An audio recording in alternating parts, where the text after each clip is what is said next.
Hey guys! Tonight we slip quietly into the soft, misty world of Edo-period papermaking. And you, yes you, are about to start your shift way earlier than any reasonable modern human would. The river is still half asleep, fog curling over its surface like someone forgot to turn off a smoke machine. And you're standing there barefoot on damp wooden planks, wondering why you agreed to wake up before the sun just to help turn tree bark into stationery. You can smell cold water, mulberry fibers, and that faint earthy sweetness that clings to every workshop in this town. And honestly, you probably won't survive this schedule. Your alarm clock back home would file a complaint. So, before you get comfortable, take a moment to like the video and subscribe, but only if you genuinely enjoy what I do here. And tell me where you're listening from and what time it is for you. I love seeing how far these sleepy stories travel. Now, dim the lights, maybe turn on a fan for that soft background hum, and let's ease into tonight's journey together. You step toward the small riverside hut, its shingled roof just catching the first smear of sunlight. Inside, the air is both cozy and chilly, like someone tried to warm it but got distracted halfway through. Your master papermaker, who has already been awake long enough to look suspiciously cheerful, nods at you and gestures toward the tools laid out with almost ceremonial neatness. Edo craftsmen really believed that the day's energy settled into the objects you touched first thing in the morning, so no pressure or anything. The workshop is tiny, more like a wooden box stuffed with buckets, bamboo screens, and bundles of kozo bark. A faint tapping echoes from the back room where someone else is already preparing materials. The mainstream historical fact here is that Edo-period papermakers followed a strict daily rhythm tied to daylight, humidity, and river temperature, because handmade paper depended on nature, not machines. That's why you're here before sunrise, rubbing sleep out of your eyes like a confused raccoon. Outside, the river laps gently against the stilts, and you can feel the whole workshop subtly rocking as though Japan is trying to give you a free ASMR sway. You get assigned your first chore of the day, checking the bamboo screens for tiny breaks. A quirky tidbit? Some workshops believed cracked screens invited mischievous paper spirits that caused ragged edges. Completely unproven, but honestly, when you're working with fiber pulp at 5 a.m., you'll believe just about anything. You breathe in the cool air, noticing how every sound feels magnified. The creak of buckets, the slow dripping from the rafters, the quiet murmurs of your coworkers greeting each other like they're sharing secrets instead of instructions.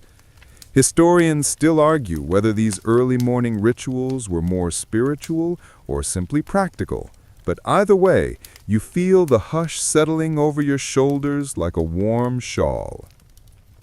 Your master hands you a damp cloth and tells you to wipe down the workspace. The wooden bench, the scooping vats, even the tools hung neatly against the walls. You do it slowly, trying not to think about how your friends back home would probably last 3 minutes in this job. A faint joke escapes as you glance at a stone weight labeled in brush script. You're almost certain it says something like, "Please don't drop me, I'm important." You finish cleaning just as a soft beam of sunlight slips through the slats. It strikes the water in the vat, turning it silver. Your fingers trail above the surface, and you can already imagine the rhythm you'll need to find later. The steady, meditative scooping that keeps Edo paper so legendary. But for now, it's dawn, you're awake against all odds, and the workshop is calling you deeper inside. You ease further into the workshop, where bundles of pale, knotted mulberry bark, kozo, wait for you like sleepy pets that need grooming. They're stacked in loose piles, still carrying the faint scent of winter fields and riverbanks. Your master waves you over with the kind of nonchalant confidence that suggests you definitely know what you're doing, even though you are, at this point, just hoping you don't accidentally invent a new kind of paper cut. You pick up a strip of bark. It's stiff, rough, and surprisingly light, as if it hasn't realized it's destined for greatness. The first task is to soak the bark until it softens, and you lower it into a steaming wooden tub. Vapor curls up and wraps around your face, warming your cheeks and fogging your vision just enough to make you feel like you've stepped into a spa designed specifically for plant fibers. Mainstream fact incoming. Edo-period papermakers relied heavily on kozo because its long fibers created the famously strong washi used in everything from books to umbrellas to government records. You stir the bark slowly, letting the heat relax it. The sound is gentle, soft swishing, interrupted by the occasional plop when a stubborn piece finally surrenders. The entire process feels ancient, almost ceremonial. And yet here you are, trying not to drop your sleeve into the tub like an amateur. A joke slips through your mind. If modern life had this much soaking and steaming, maybe everyone would be calmer. Once the bark softens, it has to be stripped and cleaned. You lift a piece, and it hangs like a floppy noodle. Using a smooth wooden tool, you scrape away the dark outer layer. It peels off in thin ribbons, curling on the table like shavings from a giant pencil. Your hands move slower than the seasoned workers around you, but they don't rush you. There's no place for rushing in this tiny riverside universe.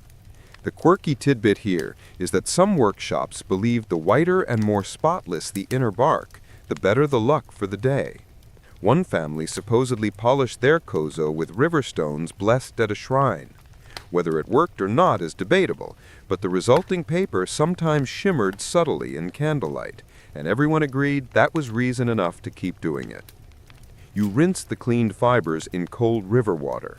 It's refreshing, though it sends a tiny shock up your arms and makes you reconsider all your life choices. The clarity of the water matters. Papermakers even tracked seasonal shifts because certain months produced cleaner fibers. Historians still argue whether this obsession with purity was born from practicality or cultural aesthetics, but either way, you're now committed to swirling plant fibers like a nature-loving barista. Next comes the pulping. The softened bark goes onto a giant wooden board, and you're handed a mallet.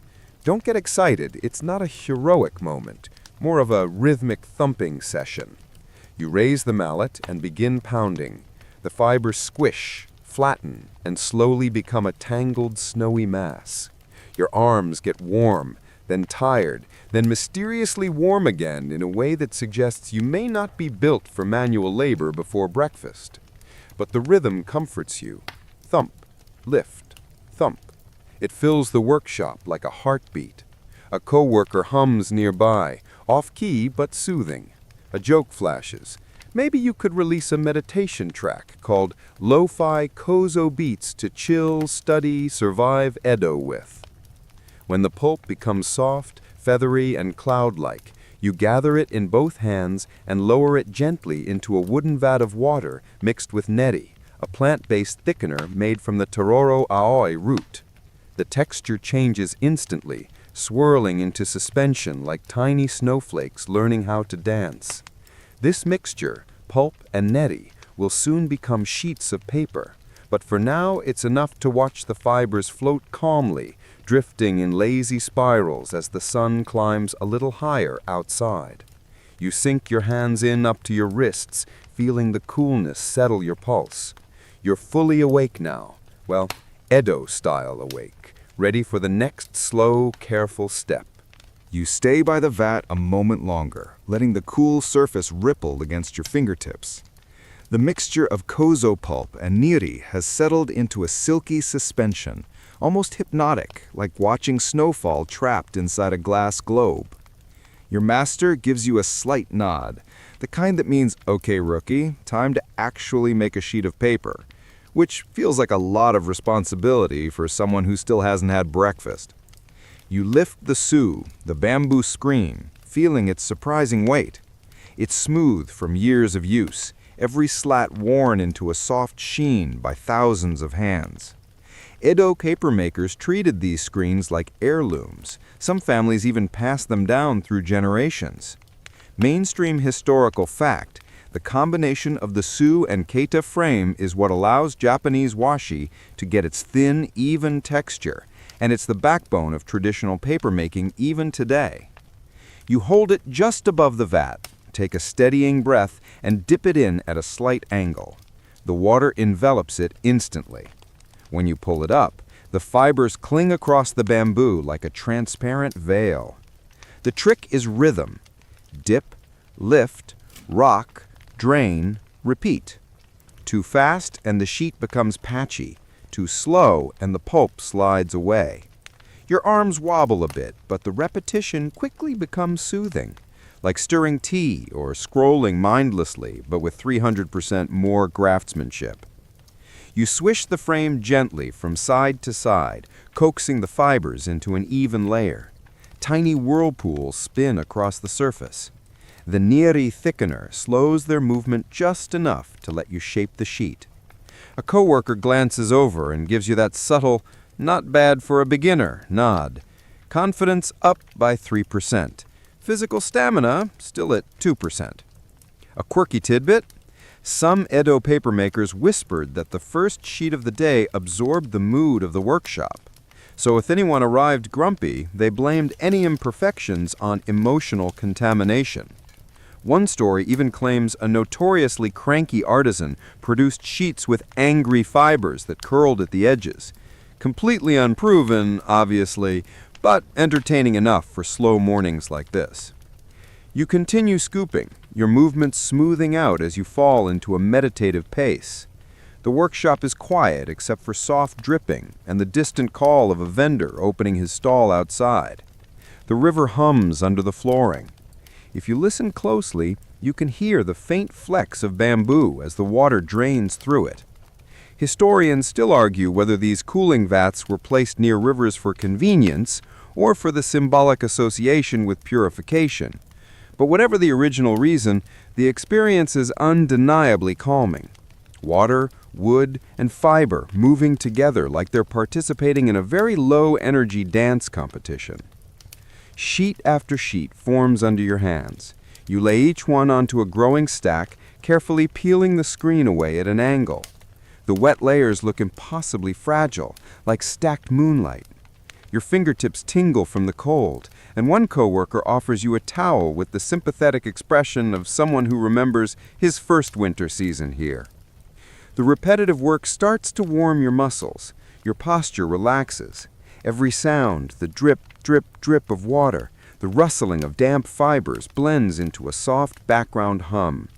It occurs to you that if someone bottled this entire moment into an ASMR video called Edo Paper Vats 10 Hours, it would probably get millions of views. As you finish another sheet, sunlight catches the thin layer of pulp just right, turning it pale gold for a heartbeat. You blink, slow and drowsy, realizing the workshop around you feels more like a cocoon now, warm, rhythmic, and quietly alive. And you're ready for the next step, even if your sleeves are soaked and your wrists feel like they've been negotiating peace treaties with gravity. You gather the freshly formed sheets, each one still glistening with river water, and carry the soft, trembling stack toward the drying area. The change in temperature is immediate. The workshop's cool, damp air gives way to a warmer space where sunlight filters through slatted walls, tracing bright stripes across everything it touches.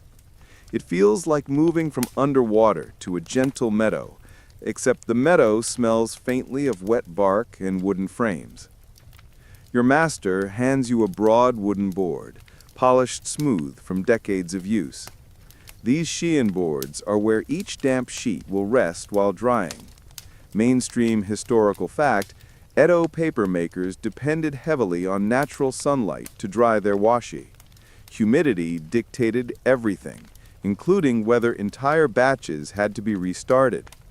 In peak summer, workers sometimes chased the sun through the yard like sleepy sunflowers with better posture. You gently lift the top sheet from the stack. It clings stubbornly, stretching slightly like worn dough. You coax it loose with the corner of your palm, then lay it flat across the board. The surface ripples before settling, the fibers bonding just a little tighter as the moisture begins to evaporate. Laying the sheet straight is harder than it looks. You manage it on your third try. No one comments on your earlier attempts, but someone definitely smiled at the dramatic sigh you made. Outside, the neighborhood hums awake. You slide open a wooden panel to bring more sun into the room. Children run by, laughing. A stray dog trots past, hopeful for scraps. And an elderly neighbor peers into the workshop like she's checking whether you finally figured out the correct angle for drying boards. She squints, nods once in approval, and continues her walk. That's practically a gold star in Edo. A quirky tidbit for you. Some workshops believed that laying sheets to dry at a slight diagonal brought better fortune, supposedly aligning the fibers with lucky breezes. Totally unscientific, but a few artisans swore it prevented rippling. Today, your master shrugs when you ask about it. Half tradition, half superstition, all part of the charm. The boards need constant attention. Too much sun, and the edges will curl. Too little, and the sheets won't bond evenly. So you shuffle them in tiny increments, like someone playing the world's quietest game of sliding tiles. It's peaceful, in a very meticulous sort of way. Historians still argue whether Edo papermakers preferred north-facing or south-facing drying spaces, but everyone agrees on one thing. Drying was both art and gamble. Wind, temperature, shade, everything mattered. You can almost hear the workshop whispering, "Don't mess this up now, young apprentice." Hours slip by in a calming rhythm of adjusting boards, checking edges, and gently smoothing wrinkles. You start to notice the beauty in each sheet, the faint mesh pattern from the bamboo screen, the soft transparency when you hold it up, the way sunlight makes the fibers glow like tiny threads of honey. Eventually, your master decides the first batch is ready. The unsdamped sheets have transformed into smooth, resilient washi. You lift one. It's light as a sigh, yet stronger than it looks. No wonder Edo merchants used this paper for everything, from documents to lanterns. You imagine yourself carrying a stack through the bustling city streets, each sheet whispering its own story. As you line up the next batch to dry, you feel the day warming fully around you. The sun drapes itself across the workshop, the beams shifting like slow-moving spotlights. You're still tired, still damp, still accidentally sunburned on exactly one cheek, but you're learning the rhythm, the slow choreography of transformation. And now, with the boards glinting softly in the late morning light, you're ready for the final steps that will turn these sheets into finished, beautifully crafted bundles. You gather the fully dried sheets, running your fingertips lightly across their smooth surfaces. They're warm from the sun, almost buttery soft, and they rustle with that delicate, papery whisper that somehow makes you stand a little straighter. You stack them carefully, aligning the edges the way your master showed you. Thumb here, palm there, a little tap-tap to square the corners. The workshop air smells faintly of warm wood, dried fibers, and that subtle sweetness unique to well-made washi. The trimming table waits nearby, blades gleaming dully in the slanted afternoon light. You take your place there, guided by your master's patient gestures. Mainstream historical fact, Edo papermakers trimmed each sheet by hand with long, slightly curved knives called hasun, creating the clean edges prized by merchants and scribes alike. You lift one, slowly, respectfully, and line it against the wooden guide. The blade glides through the sheet with almost no resistance, leaving a feather-light curl of excess drifting to the floor. You repeat the motion, slice, lift, stack, until a small mountain of perfectly trimmed sheets forms beside you. There's something weirdly soothing about the sound. Not a sharp cut, but a soft shuft, like someone flipping through a very gentle book. A coworker jokes that the trimming table is where apprentices learn patience, humility, and the importance of not sneezing mid-cut. A quirky tidbit your master shares. Some Edo workshops pressed their finished washi under smooth river stones rather than wooden weights, believing it gave the paper a quieter spirit. This wasn't a formal belief, more of a charming habit passed between generations. Whether the stones helped or not, the resulting sheets did seem a little extra soft to the touch, though that might just be the power of suggestion. You move to the press, where stacks of sheets are layered between wooden boards and tightened with a long lever. The pressure deepens the texture, flattens tiny ripples, and gives each sheet that satisfying firmness. As you lift the boards hours later, the paper has taken on its final form, crisp, elegant, and unmistakably handmade. Historians still argue whether different regions of Edo had distinctive pressing techniques, but your master insists this workshop's method, slow, even pressure, produces the most reliable results. Next comes bundling. You wrap the finished sheets in protective paper and tie them with simple twine. Your knots could be tidier. The twine loops look a little confused pretzels, but no one comments. A coworker helps you tighten one and gives you a sympathetic pat like, "We've all been there." Then it's time for delivery. You sling a carefully wrapped bundle into a cloth satchel and step outside, blinking at the brightness. Edo's streets unfurl around you. Vendors calling, carts rumbling, neighbors chatting, the river glinting between rooftops. The city feels alive, busy, and soft all at once. You walk toward a local merchant shop, weaving through the afternoon crowds. The air smells of grilled fish, tatami mats, and drying laundry. Dogs bark lazily. A pair of children race past you, holding pinwheels made from washi, not unlike the sheets in your satchel. When you reach the merchant, he weighs a sample sheet between his fingers, nods approvingly, and adds it to his shelves with an air of ritual. It strikes you then, all the pulping, scooping, drying, trimming, all the tiny, careful motions of your day lead to this moment where someone else holds the finished product with quiet appreciation. As the sun dips lower, you head back toward the workshop. The river breeze cools your face, carrying the faint scent of pine smoke. You're tired, damp around the wrists, and probably going to dream about vats of pulp, but you've lived an entire day in Edo, crafting something fragile, useful, and strangely beautiful. You step through the doorway again, hearing the soft rustle of drying boards settling in the evening air. The workshop welcomes you back like a slow, familiar heartbeat. Now the day softens around you, the workshop growing quieter with each passing minute. The last of the sunlight folds itself across the wooden floor in long, gentle stripes, and the air cools into something tender and calm. You breathe a little slower, letting the faint scent of dried mulberry drift through your thoughts, and it feels like the entire space is exhaling with you. The boards are empty now, their work done, their surfaces warm and smooth.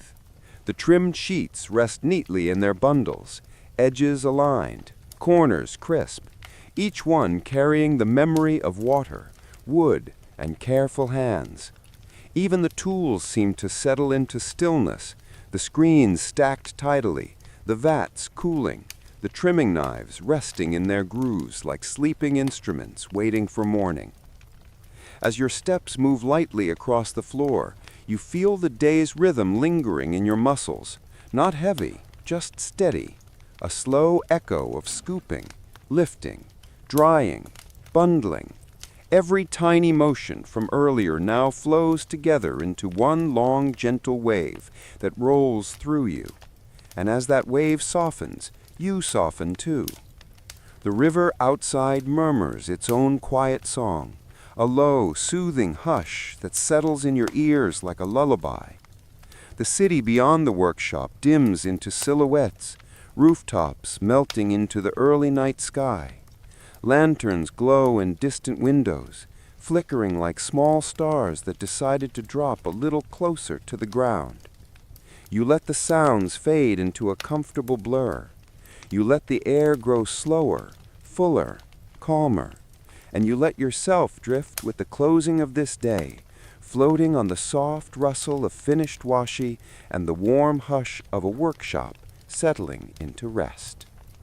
Everything is gentle now. Everything is quiet. Everything is ready to sleep.